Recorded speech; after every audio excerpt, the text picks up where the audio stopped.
In this video, I'm just going to show you quickly how to get onto Microsoft Teams and access some files, etc. So let's go take a look at that. So once you get into your Microsoft Teams, these are all the teams that you may see around. You just need Mr. Ewert's Grade 7A class. When you click in here, you're going to find several channels. One channel is general. This is where I'm dropping general information. There is a social space if you would like to be chatting with other students. And then there's a space for each of our subjects that we're now engaging in online. I see that Mrs. Brock has even put a post there in phys ed for you folks. Um, there's also files that get shared. Those are up here, and when you click in there, it's synced to some files on my desktop. And so right now you're probably wondering about the general materials for distance learning, and a lot of that is going to be covered in our meeting on Tuesday.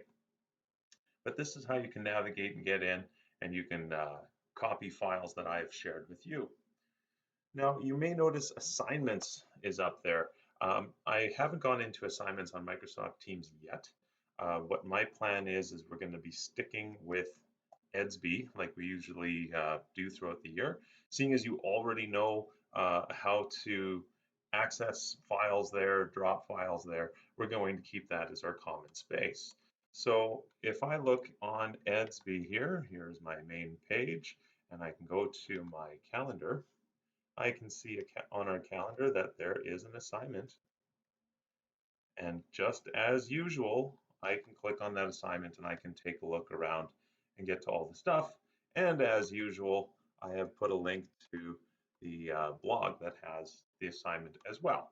So a lot of this is business as usual. You're on the blog, you're on EDSB, but now we're going to Microsoft Teams because that's where we do our meeting and discussion.